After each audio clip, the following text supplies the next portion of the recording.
Good evening, everyone. I am Glenda Carr, the co-founder of Higher Heights. Y'all are logging in. We're going to give it a couple of seconds. I'm going to launch um, a file so y'all can follow along. But we're excited you are joining us this evening.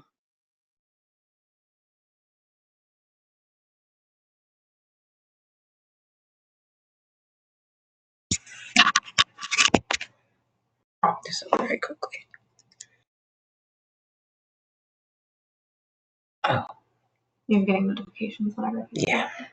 Okay. So again, welcome to Higher Heights for America's Black Women Lead Political Leadership Webinar Series. As I mentioned, I am Glenda Carr, one of the co-founders of Higher Heights, and I'm so excited about this conversation this evening. Kimberly Peeler Allen and I founded Higher Heights in a Brooklyn cafe to harness the collective political power of Black women from the voting booth to elected office. Our goal was to create a space for Black women to be informed, engaged, and to take action. We wanted to create a powerful network of Black women and our allies to truly create an environment for Black women to vote, run, win, and lead. What we created with many of the members like you is the home for Black women's political leadership. Our network has helped to elect the largest number of Black women serving in Congress, grew the number of Black women serving and our network has also helped us to invest in Black women's leadership and candidates. Together, we have volunteered and made phone calls to get out the vote. We amplified the issues that we care about and helped to shape the national debate. And we've attended events on and offline, like Sister to Sister Salon conversations, Sunday brunches with Higher Heights. And since 2017, these leadership webinar series have engaged thousands of Black women across this country, doing exactly what you might be doing now, sitting on your couch, possibly laying in your bed, drinking a cup of coffee, sipping some wine. And I know I have some friends who are actually gathered together and had cooked some dinner, and they are watching this live because we are so excited about tonight. And we're kicking off an amazing fall series. As many of you are aware, this is the 50th anniversary of Shirley Chisholm being sworn into Congress. So Higher Heights this year launched in her memory, and part of her legacy is a series of Chisholm 50 lists. Our second list was a summer reading list of 50 amazing Black women authors. And as we say goodbye to summer, we are launching a series of author talkbacks with 7 of the Chisholm 50 authors. These author talkbacks are for everyone. You may have read the book. Sometimes, like me, you've started a book and, oh, well, life made you kind of put it down, or you haven't even had a chance to buy the book. It doesn't matter where you are in the series, these conversations with these authors, I think, will provide amazing insights into their leadership, a conversation about the current state of our country, and who knows what else we'll end up talking about. And throughout the series, you'll see different leaders from Higher Heights hosting in the conversations with the authors. So go to higherheightsforamerica.org to check out the Chisholm 50 list, and you can collect directly from the author's page to Amazon to purchase those books if you haven't gotten it. So during these webinars, we encourage you to share on your social media the conversation we're going to have tonight by using the hashtag Black Women Lead and tag Higher Heights. And tonight, tag Stacey Abrams, and please tag me, Glenda Carr, Glynda. We will open the conversation a little later on for a couple of questions and answers. If you are logged in and viewing the webinar, you can put your questions in the attendee box to the left. And if you are listening on your phone, you can text 646-206-5931. Okay, we've got the housekeeping out of the way, and we are excited to introduce our first author, Stacey Abrams. But before we do that, Stacey and I want to know where you are logging in from. So again, if you're viewing this on webinar, go into the chat box and tell us where you're viewing from.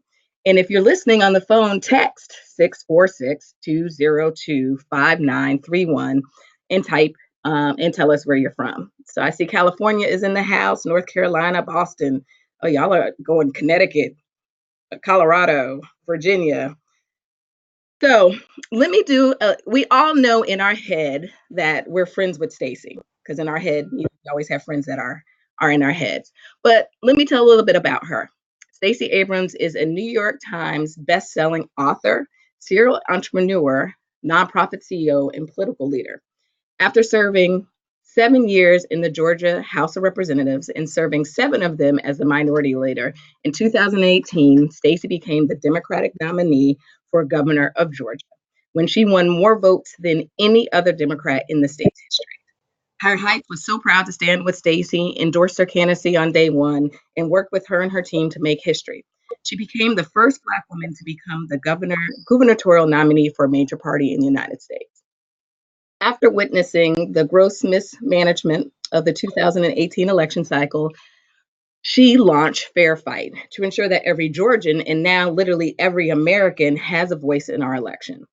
Over the course of Stacey's career, she's founded numerous organizations devoted to voting rights, training and hiring young people of color, and tackling social issues at both the state and national levels.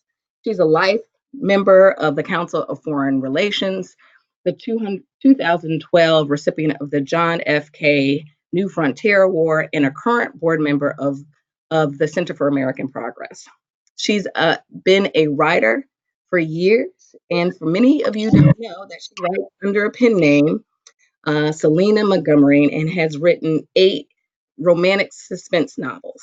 And the book that we're discussing tonight, Lead from the Outside, is an amazing book talking about how we can make real change. She's received degrees from Spelman, LBJ School of Public Affairs at the University of Texas, Yale Law School, and she is a daughter of the South. She is also a founding member of Higher Heights, my writing coach, waiting for me to activate her expertise, and a friend. So please, everyone, welcome Stacey Abrams. Hello. Hey. Hi. Well, I thank you very much for such a generous introduction. Want to start off by saying thank you to Higher Heights for indeed being first on the block. You guys were there on day one when a lot of folks were doubting whether my race was foolhardy. You were there on election night and the 10 days after. You were there on my non-concession day. But most importantly, Higher Heights is always there for Black women, not only seeking leadership, but seeking pathways to leadership and how to leverage that leadership. So I want to say thank you. And thank you to everyone who's joined. Absolutely. I know. These are I love doing this. Literally, Stacey saw the last minute, like, let's put a lip on.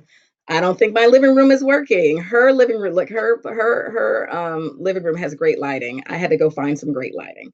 So I'm so excited about this. Literally, y'all have the book. I have the book. Literally, when I read the book, downloaded the book. Yes, I listened to books on tape, or I'm not tape. Showing my age. I listened to books.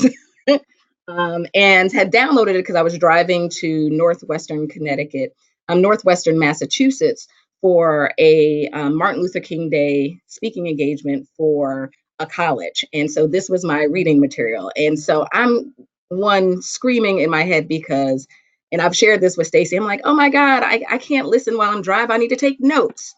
So surprisingly, this book is a lot of things. It is literally a memoir. Stacey, if you've heard her speak, she shares so much of herself and her life experiences as part of her leadership. And so this book talks a little bit more about her and her life and how it has impacted the way she leads. But it also is literally a leadership handbook. She has places where she's like, pull out your notebook, and she gives you tasks. And then finally, it is what she is. It is a strategy book. And it is all wrapped up in one. You find yourself, I recommend listening to it because it's her reading the book, that you find yourself talking back to her, having some amen moments. And regardless if you are a young professional or as a seasoned leader, there is little tidbits in either affirmations of something you already knew or believed, or things that just were revelations that you needed someone else to mention. So thank you so much for putting pen to paper. I think I got to witness you writing the last couple of chapters in that holiday. She wrote this book. Let's just talk about those who are thinking about in the middle of writing a book. She wrote this while she was running for governor, people. So it is a testament of what we can do when you organize your time. So I would love to hear a little bit about why you wanted to write this book in this moment. So I started thinking about this book in 2015 when I was giving a series of speeches across the state and actually around the country, talking to young people, talking to women, talking to communities of color, talking to Black women, brown women, short women, tall men, basically talking to communities that wanted to know how I'd gotten to where I was. The questions were often because of either my political work or because of the businesses that I'd started, but there was always the sort of dual question, like, how can you do this and how can I? And the only way I know how to answer the second question is by talking about the first. I am not a memoirist. I do not think my life is that interesting, and I am an introvert, so the notion of sharing all my business with the world was not at all appealing. And therefore, the first version of this book really was taken from a series of speeches I'd given, sort of the throwaway lines you create to help people understand what it is I thought were the things I thought were necessary. But when I sat down to write it as a book, in fact, when I was talking to my editor, actually the agent before the editor, they were both very concerned that it didn't have enough of me in it. And it was my agent who said, how can people trust you if they don't know you? How can they trust that this story works if they don't know how you got there? And that's always been my critique of leadership books and business books. I don't read them very often because I don't see myself. I don't see myself in the political strategy books because often the politicians haven't had to deal with what I deal with. And so for me, this was an opportunity to correct for what I knew was missing in the genre, which is, look, leadership has to understand that you have to be, especially if you're in the minority, you have to be more than you're expected to be. But also that there are ways to do this. This isn't rocket science. It's hard and it takes method, but it's possible. And I wanted to write the tools down. I wanted to write down what I'd learned, how I'd struggled, but also what I figured out. And then, as you can tell from the intro to Lead from the Outside, I thought it was important to then grapple with what happened after my biggest attempt at success, which, we're still negotiating what exactly happened. Either, I'm not sure if it was a success or a failure or just I don't know. I haven't created the language for what I do, but the book was an opportunity to reinforce that even in the midst of what is probably the largest stumble I've ever had, the largest lack of success in terms of my goal, it has also been one of the most extraordinary opportunities I've ever had for real leadership. Yeah. So to mention, I see people mentioning in the chat that, the Lead from the Outside is the refreshed version of Minority Leader. And so for those who read the early version, share a little bit about, I think one of the things that you obviously were able to talk about in the refresh was it was post November. Are there any other, like, if someone's already read Minority Leader, the question is, are there tidbits or, how would they approach kind of rereading the new version? To be really clear, it is the exact same book with the exception of the introduction. However, as much as people may have liked Minority Leader, they did not buy Minority Leader. They did buy Lead from the Outside. And I think part of it was that while I loved the title and I thought it was both provocative and evocative of the content, it was also disconcerting for folks who don't know what a minority leader is. They thought it was not for them.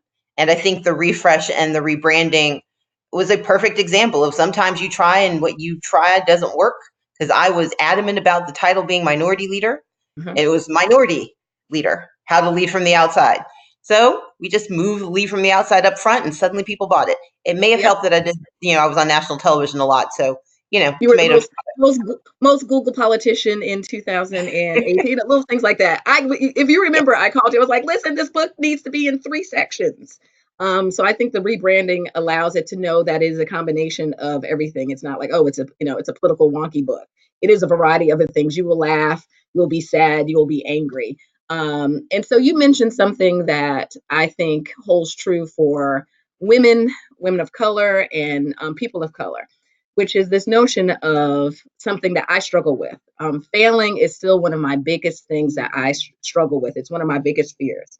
And sometimes I know that, trying to push through that you can't be a bold leader if you're not fearless in failing, and understanding that in failing there's lessons, and in failings and frankly there's opportunities.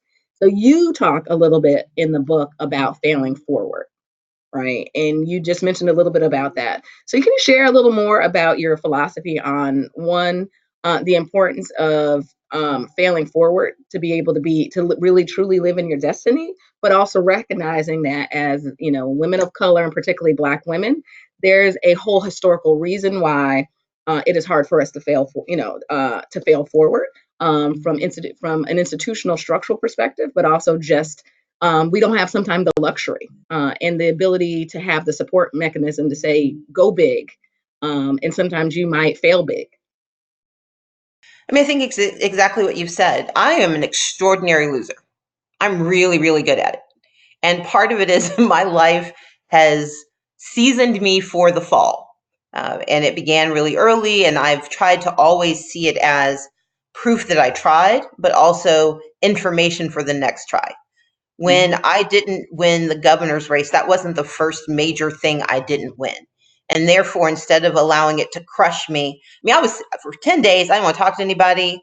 I was curled into the fetal position. I watched a lot of Doctor Who, watched Sorry to Bother You. I would not recommend that. It's a disconcerting movie to watch when you're angry. But I wanted to wallow. And you've got to let yourself be sad. You've got to let yourself be angry. You've got to give yourself space to actually feel, because if you don't do that, you're sublimating it and it's going to come out. And either you can control when it comes out or it can control you. But the second part was that because I had stumbled before, because I have tried things that weren't successful, I knew what to look for. I knew what to excavate. And as I talk about in the intro, one of the first things for me was to think about, why was I doing this in the first place? When we have big ambitions, when we have grand ideas, sometimes the idea becomes bigger than the work. And we forget that it's not the idea, it's not the title or the position, it was what that was going to allow us to do. That's really the point. And I think for those of us who face those institutional challenges, who are going to constantly be running a gauntlet trying to get to success, we've got to constantly remind ourselves of why we're doing this. It is not for the title. The title is a nice to have, but it's not a need to have always. And so for me, it was looking at the architecture of what I was trying to do and thinking about, okay, this job is not going to be the job I get, but is the work still there? And if the work is still there, what work can I do? And that led to Fair Fight. It led to an organization called Fair Count, which is the census work I'm doing, because I knew that those two things were going to be my focus, that I was going to work to make sure every voice was counted, and I was going to work to make certain every person was counted. And so I think if I were going to synthesize it, failing is a lesson learned. It is painful. You don't want to do it if you don't have to, but you've got to learn to turn it into an opportunity. And that sounds very glib and very 80s guru. But what I mean by it is that remember why you were doing it. Go past the bouquet of flowers you didn't get, the sash that wasn't presented, the crown or the title you don't have, and remember the work you were going to do if you'd gotten it, and figure out what work you can still do until you get it the next time. Yeah, absolutely agree. So you have, I think, you have just created spaces created spaces for yourself where you may have not seen spaces for yourself, frankly, didn't have seats. There wasn't a seat, but you created the seat. Like, I thought I was a great student activist. We all have at one point. If you're a student activist, I've taken over the president, the president's office. It's what some of us do. But can you just share this one story in the book about you just rolling up to the trustee meeting and somehow becoming a de facto trustee of your university and undergrad? It's a great, and then being able to then have those people jarred by your boldness, but then also embraced it and then help to nurture it. Sometimes ignorance is really helpful. So I knew that my tuition was going up. I knew my scholarships were not increasing to cover the difference. I knew that there was a room full of people who were in charge of my college, Spelman College, who were meeting to discuss how much money they were going to extract that I could not pay. And I knew that I'd spent hours in line in financial aid, unable to get information that was going to be helpful. And I knew I wanted answers. So I had on my nicest t-shirts and my cleanest jeans.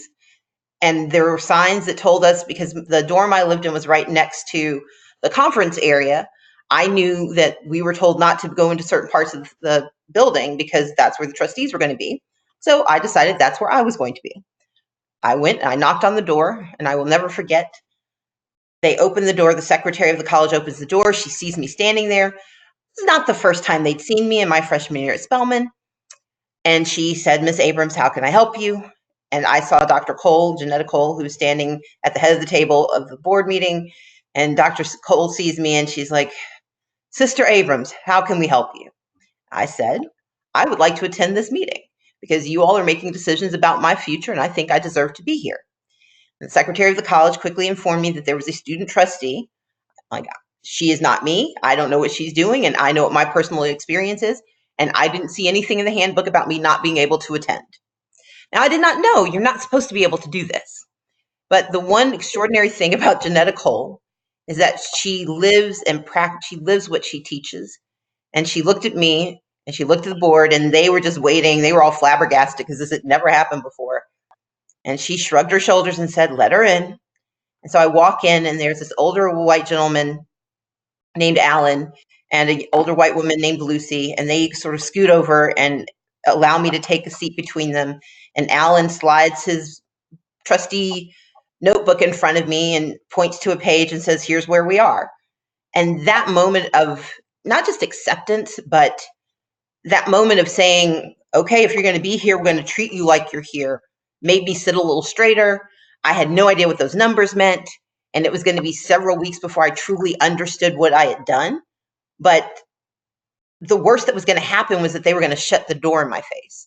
But the best thing that could happen was that I was going to be inside and be able to help myself and my fellow students. And so the risk was worth it. Yeah. It's such a great story. And like I said, it is a story that I think can inspire a young person in high school, someone on their way to college, going to college, but it has such a tidbit for those who've been out of college for years, or frankly, weren't at a college table, about being able to claim your seats. Well, and Glenda, if I can interject, it's also about the person at the nonprofit or at the company who has questions. I did this when I was 17, but you can do this when you're 27, 37, 47. Sometimes you are kept away from information because people don't know you want it.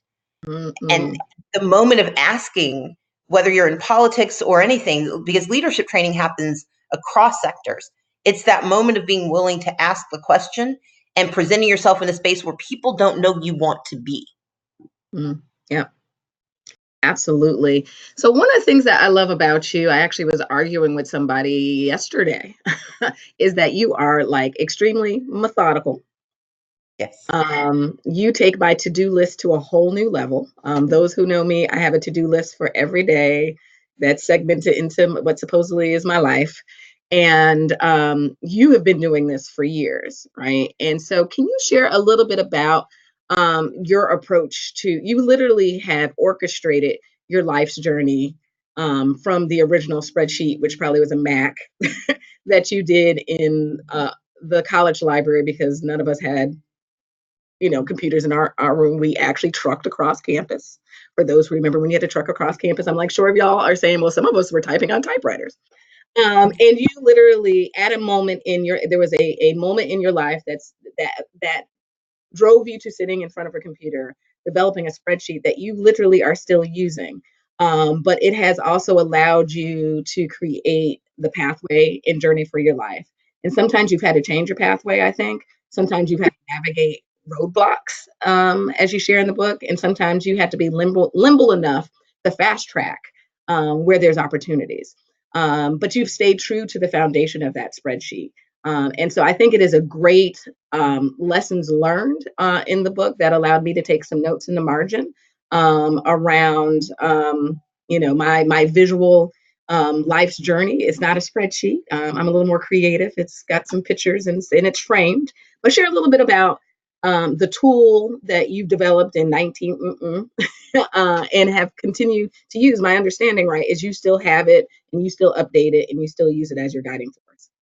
So my spreadsheet was created in 1992 on Lotus 123, a product that no longer exists in nature, but it was the precursor to Excel. I am a very organized, systematic thinker, but I also recognize that you can plot, but you can't predict. And so what my spreadsheet really did was say, okay, here are the things I want to achieve. And I had categories for political success, for financial success, for literary success. And then for those goals, I then said, goals are great, but unless you have a pathway, they're called dreams. Dreams are ephemeral and they're always hanging out there, but you're never held accountable for them. Goals require plotting. You have to know what you need to do to get there. And so what the spreadsheet does for me is it reminds me to anchor my ideas, to anchor my goals, and then to really think about what is it going to take to get there so that I'm not surprised when something happens. Again, you can't predict everything that will occur and what might intercede, but the framework is there. So I want to one day be president of the United States. I had a year set for that. It's still a ways out there. And then I thought about, okay, why do I want that job? Now I've become more thoughtful as time moves on about how and why I do things, which is one of the reasons I talk in the book about deciding I don't want to be mayor of Atlanta. I thought that mayor of Atlanta was the job for me, in part because it was the biggest job I'd ever heard of. And it was the biggest job that I'd heard of a Black person having, not a Black woman, just a Black person having. Because Maynard Jackson had been mayor of Atlanta. And that to me was the pinnacle of what Black people could imagine achieving.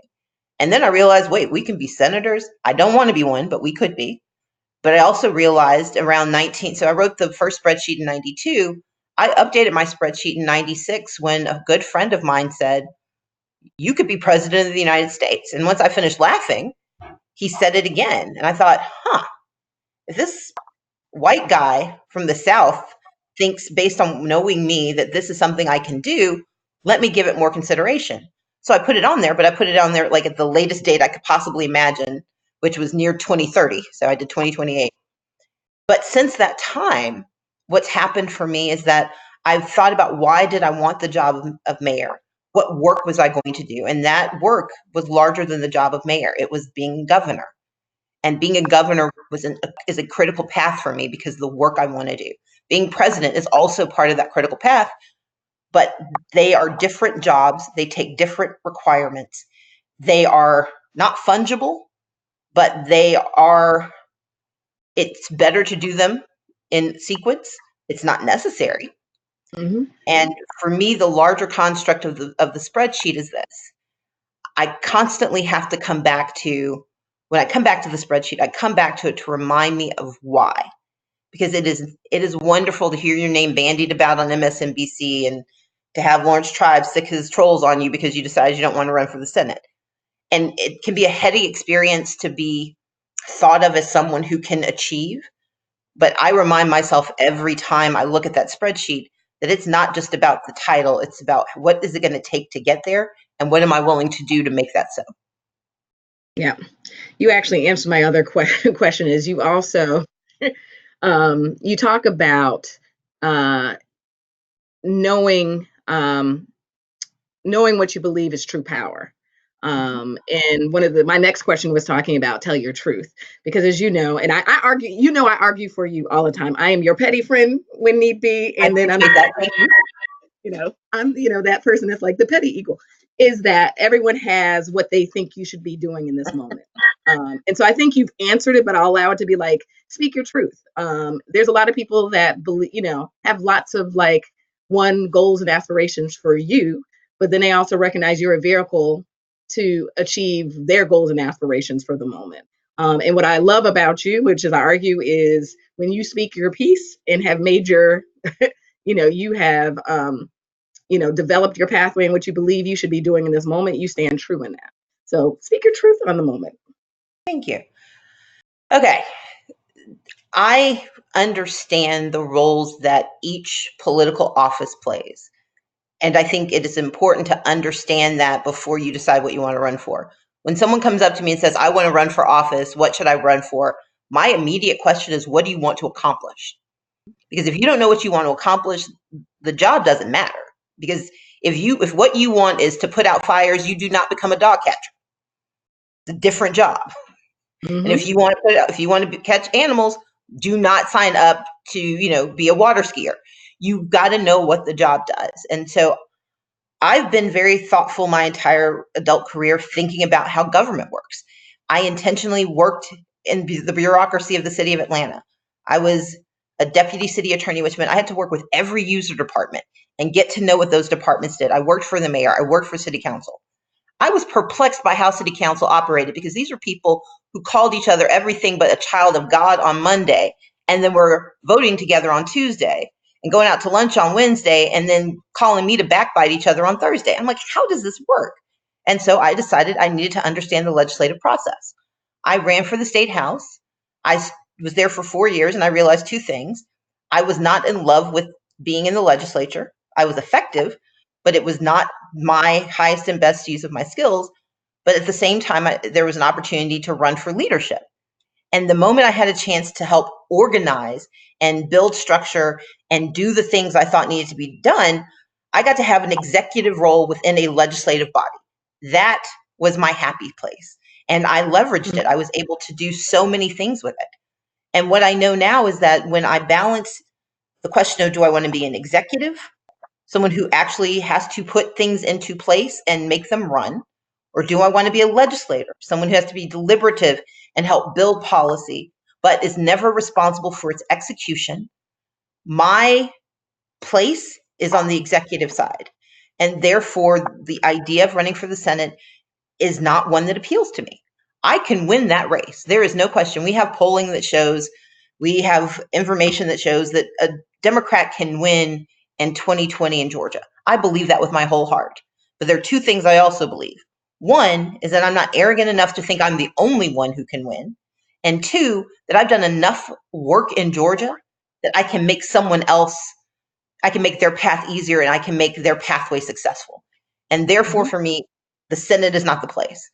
The question about running for vice president, when it came up in the primary during the earlier months, I was very clear. You don't run in a primary for second place. That's a waste of time and energy, and it's a diminution of me, and I'm not going to do that. But if someone wins the primary and decides they want me to ride shotgun so we can fix what Trump has broken, I'm all in. I'm happy to be considered. And so that's it for me. And therefore, knowing that those are two jobs, one I can't plan for, and the other I don't want, my responsibility is to think about how do I continue to do the work of justice, of making voting rights possible, of making the census work. And that's why I'm running Fair Fight and Fair Count. Well, thank you for speaking your truth. You're very I welcome. told everyone, join this webinar so you can hear the truth from her mouth. But I think, I'm that person that puts stickies, affirmations and stickies and goals on my wall. I took them down. So y'all don't need to know what my goals are this month. But I truly believe the whole what you believe is power is something that we all should be putting in books and writing down. So I appreciate you sharing not only your truth, but showing that you can believe that your belief is truly your power. So we have a couple of questions. One of the questions is a great leeway into just talking about how do you surround yourself and how do you connect with others. So do you, where is it? Do you have accountability partners along the way, or do you consider yourself someone who is self-motivated and solo on the journey? Anyone who thinks they're solo on the journey is probably not going anywhere. The reality is we all have to have someone, whether that's the person who's your campaign manager, your friend, the person who doesn't care about politics but cares about you and tells you that you shouldn't be doing this because it's making you sick. We all have accountability partners. I don't have anything that formal, but I have 5 brothers and sisters who are never impressed with me. They like me, they'll help me, but they are, I am nothing special. And that reminds me always of where I stand. I have parents who have given up so much to take care of their children, and they remind me every day that I am privileged and blessed to be in the position I'm in. I have very dear friends who, some of whom are in the political space with me, others who don't care about politics but care about me. And they remind me and help me shape what I want to do. I try my best to have friends who are not alike. And so, because of the diversity of my relationships, I learn something from each of those people. And that's accountability in of itself, because it's easy to be in this cone of only people who share your beliefs, or to be in an echo chamber where you are the smartest, fastest, prettiest, and you are lying to yourself and they are lying to you. And so I think it's critical that you have people around you that you trust, and that you trust them enough to tell you the truth about yourself, the truth about your decisions. They can question those decisions. You don't have to change your mind because they say something, but you should trust them enough to listen, because typically, even in the thing that is the most divisive and hurtful, there's some kernel of information that you can use to make yourself stronger. So if you have a question, again, if you're viewing this online, you can go to the attendee chat room and drop in a question, or you can text 646-206-5931. Shifting to a question about just thoughts on the Democratic Party. So a question in the chat room. Does your book really suggest to the Democratic Party that it needs to create election coalitions that are not about seeking crossover repeal, but expand upon the actual base that the votes, based on the votes from women of color, young people, and some working people and progressives, etc. Okay, so I think that's a false choice that we keep making. But the problem is, when the false choice is presented, people make the wrong choice. And so we have watched elections play out where the assumption is that the only path to victory is to go and get people who don't agree with us, but who show up in every election. And let's not worry about those who never show up for elections because we can't win them. My campaign was grounded in the belief that you could talk to everybody. And we did. We spent money on urban radio and on country music. I'm the only candidate, I think, in Georgia history who did Dragon Con and did one music fest and got a contact high. I was the first woman, first nominee for governor to ever do the gay pride parade. I did it as an ally, but I knew I needed to be there. But I'm also the person who won the legislative livestock roundup championship because I showed a cow at a state fair.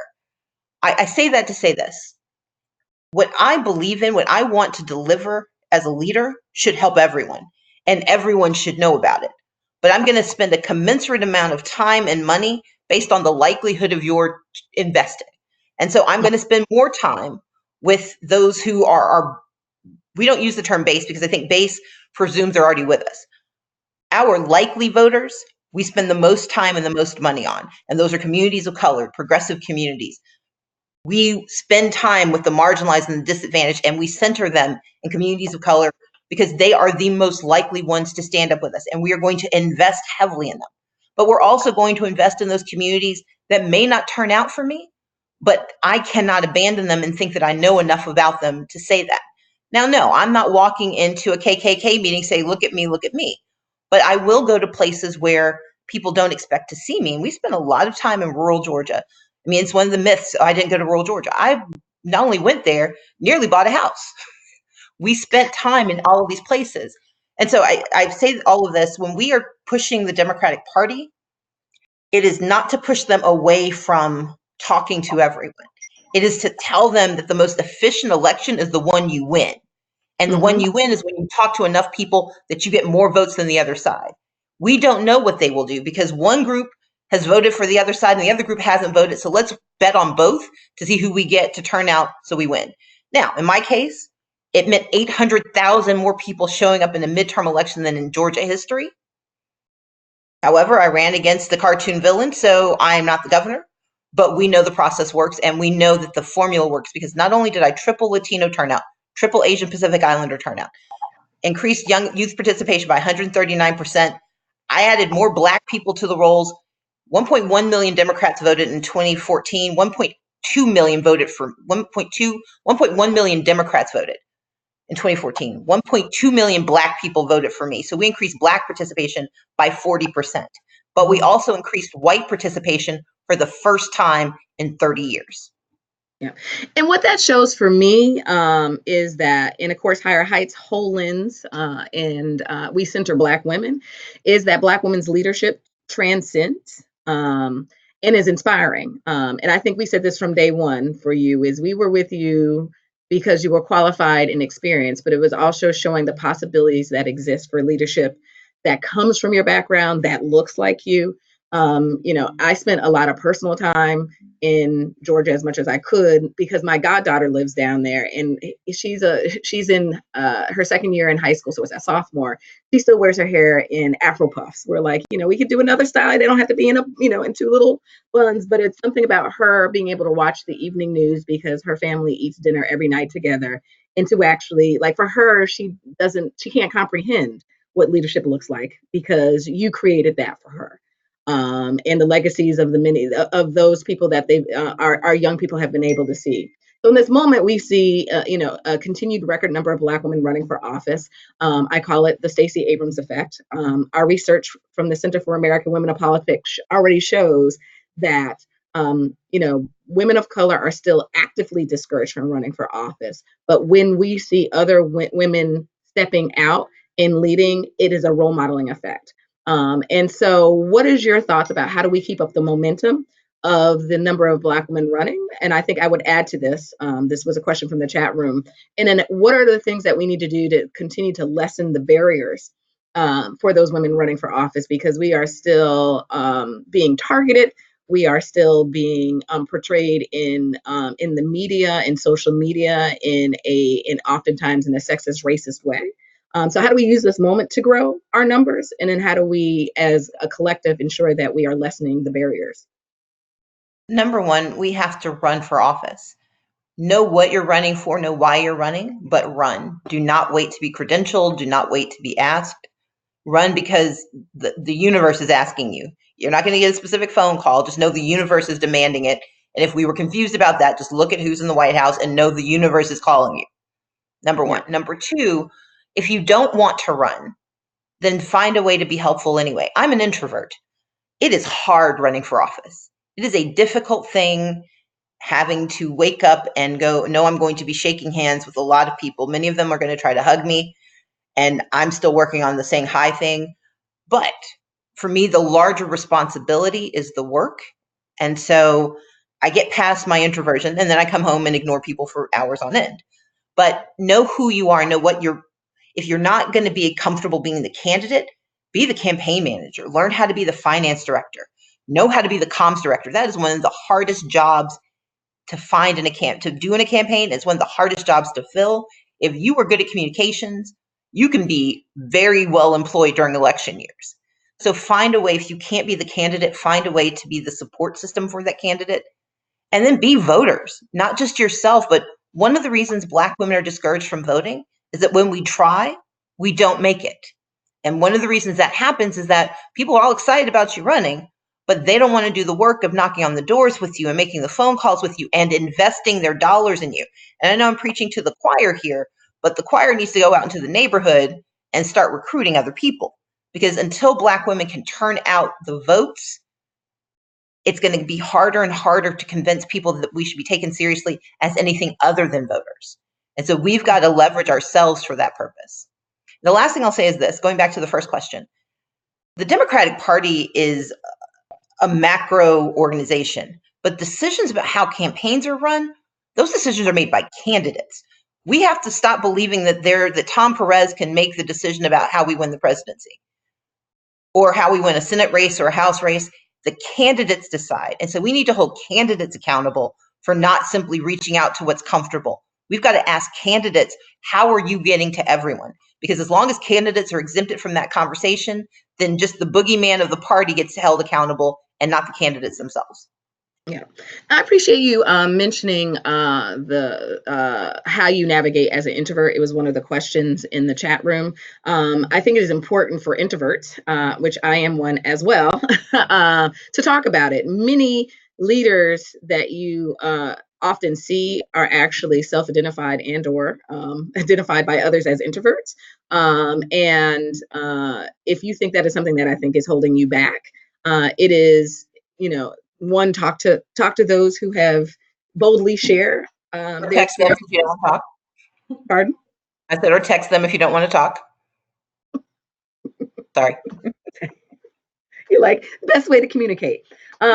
Introvert, awkward, all the things that make up a great leader. Leaders aren't polished.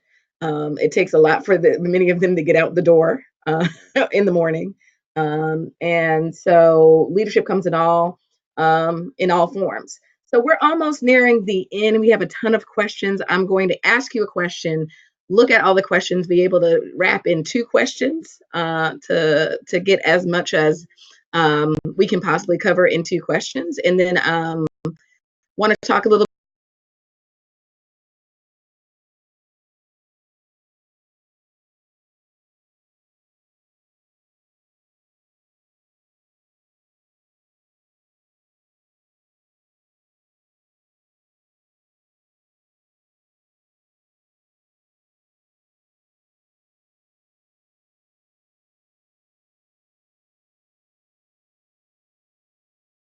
Mhm.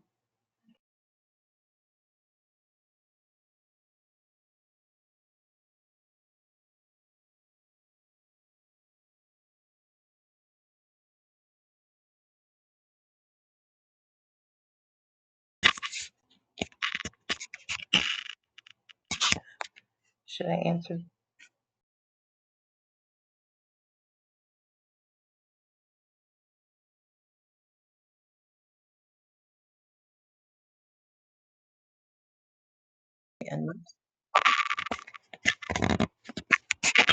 Okay, so while we wait for Glenda to come back, I'm going to rapid fire answer some questions. My trusty assistant, Caitlin, is sitting next to me, and she's going to feed me some questions for you. You seem tireless throughout your bid for governor, but we know how grueling campaigning can be, especially going to Dragon Con, Gay Pride, and so many other events. How did you maintain that energy? So if you didn't hear the question, how did I maintain the energy given how many events I had to go to? One, I learned to take power naps. So on the days when it was possible, we would carve out 15 to 18 minutes for me to just decompress. I would take a quick nap, and that would actually, it was surprisingly effective. 26 minutes is best, but if you can only have 15 to 18 minutes, that works. It's enough not to go through a full REM cycle. Number two, I made sure that when I had downtime, I protected it. It didn't happen very often, but when it did occur, the team knew that it was mine and they should not bother me. I love to read, I love to watch TV. And so find the thing that makes you the happiest and let yourself do that. No guilt. We have several questions about how to get involved both with Fair Fight and Fair Count, and then also a few people who are wondering how to join campaigns and support roles. So Fair Fight is our work on electoral integrity. You can go to fairfight.com and sign up. If you want to do more targeted political work, Fair Fight 2020 is our 20-state strategy to make sure battleground states are ready to turn not only the White House blue, but win the Senate and win down ballot races. So fairfight.com, fairfight2020.com, and then, or sorry, fairfight2020.org. And then the third one, if you care about the census, which everyone should care about because it is how they're going to allocate seats for reapportionment and redistricting, but it's also how we get the money for our communities. We need everyone to be involved in the census, so go to faircount.org. So fairfight.com, fairfight2020.org, and faircount.org. Sorry about that, but y'all moved. Multitask is what we do. Yes. If I can finish, I'm going to finish the last part of the question. If you care about a campaign, go to Higher Heights. Let them know that you're interested in finding out about a campaign in your community. They'll be able to let you know if there are Black women running where you are.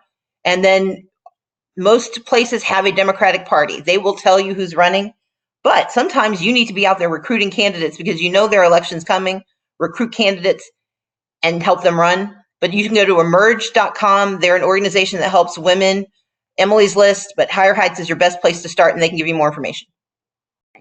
So my last question was about balanced life. And I appreciate y'all continuing the conversation while somehow my internet in my house went out. I got to go unplug. Never happens. My favorite chapter of the book, when I was literally talking to you every minute, was this notion around work-life balance, but you call it work-life Jenga. One of my favorite games in college. But can you share a little bit about those who are on this call and this webinar who were able to find an hour to be able to squeeze away from life to be able to jump on this call and be in community with people from across the country, who are leading in their own rights in their 9-to-5s, in their work, in their community, thinking about taking on additional roles, dreaming to write that first book, thinking about running for office, helping their family, supporting, an elder in their family. How do your approach around your 24 hours in a day with you sleeping 4.5 hours? You're like, sleep is overrated. Of the notion that we are never going to seek balance, but the notion of successfully navigating a great game life of Jenga. Okay, number one, work-life balance is a lie. It is a damned lie. Do not believe it. Work-life Jenga is real because of this. One, you're always going to have things that are competing, that have to be stacked on top of the other, because no crisis waits for you to be ready for it. No issue waits for your permission to arrive. And what Jenga requires is that you try to carefully reposition everything. But the fundamental reason I use Jenga as the example is that everything is going to fall apart at some point. No matter how good you are, no matter how careful you are, it is all going to come crashing down. But resilience is about knowing you can start again and building it back up. And that's what I want people to take from that chapter. My life has crashed a lot. Not as many times as people might imagine, but enough that I know I'm right. And in the last 9 months, I had tremendous opportunities made available on the heels of horrific disappointment. I know people were denied their voices. I know Black women were told that they did not matter enough as citizens to be given the right to vote. But I also know that despite that falling apart, I have been able to build something new, something unexpected.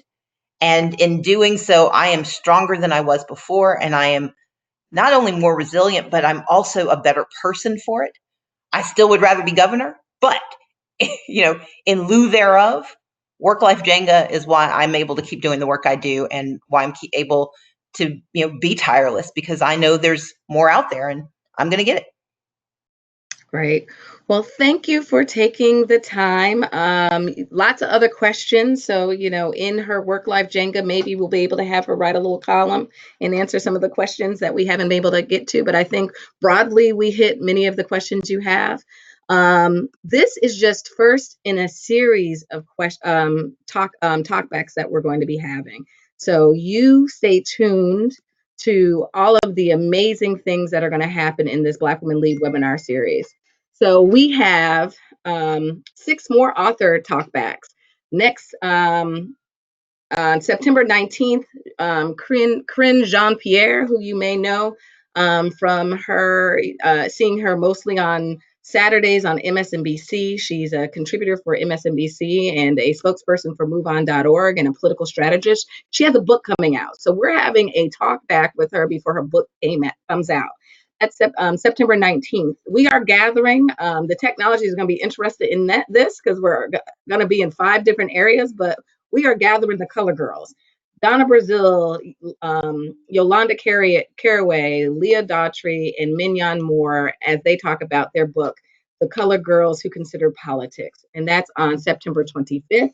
On my mother's birthday, which would have been my mother's birthday, September 26th, we are in conversation with Brittany Cooper, Professor Cooper, on her book, Eloquent Rage. Then you think the series is almost over. No, it's not. It's not halfway over. We've got 3 more series. Feminista Jones has a book called Reclaiming Our Space, talking about how Black women are leading from Twitter to the streets. Tiffany Dufu has an amazing book that literally talks about our last question about how do you juggle life and recognize that you're going to drop a ball. And ending our series is Jamia Wilson, who is the publisher of Feminist Press. So she'll be talking about her newest book, which is a book about 50 leaders, Black leaders. But more importantly, she's going to spend time talking about if you're thinking about writing a book, is that your journey, is that your space, and kind of the tools you need to kind of move forward in being a published author. So we truly appreciate you being a part of this series. We appreciate Stacey taking the time out and taking the time out and sharing just tidbits. If you have not gotten her book, Lead from the Outside, please do. She just touched just a couple of really great tidbits. It's a quick read. It is a book that if you are doing Audible, I would say you still need to get the physical book so you can take notes in the margin. And we truly appreciate you sharing yourselves with us, Stacey, sharing your vision for not only Georgia, but the country. And you have forever changed the face of leadership, changed the face of leadership and changed the face of how we ought to be doing politics. So thank you so much. Thank you for having me. Thanks for, yeah. And then again, for Higher Heights, you are now, if you weren't a current member, if this is the first time you've engaged with us, we still want you to continue to help us move our country to higher heights. You are on our mailing list now, and we want you to be engaged not only in the webinar series, but all of the other programs we're having. There are Black women running in 2019, Black women preparing for 2020 and 2021, and we want this to be your space. We are the political home for Black women, and it is a space where you can be informed, engaged, and take action. One of the things that I always say about Higher Heights, when you say, well, I'm not a Black woman, but I want to be supportive, is that my great-grandmother always had a space at our table. So at Higher Heights Home, there is space for everyone. We center Black women's leadership, but we need everyone to be informed, engaged, and take action to ensure that we are helping Black women lead from the voting booth to elected office. And so we look forward to you continuing to be engaged. We look forward to you picking up books. If y'all are fast reads, you've got a little less than 10 days to be prepared for Corinne's author Talkback. So thank you so much for spending the evening. We keep these webinars down to an exact hour, even when there's technology difficulties. So thank you, Stacey, for keeping the conversation going while I went to reset my server. Happy to do it.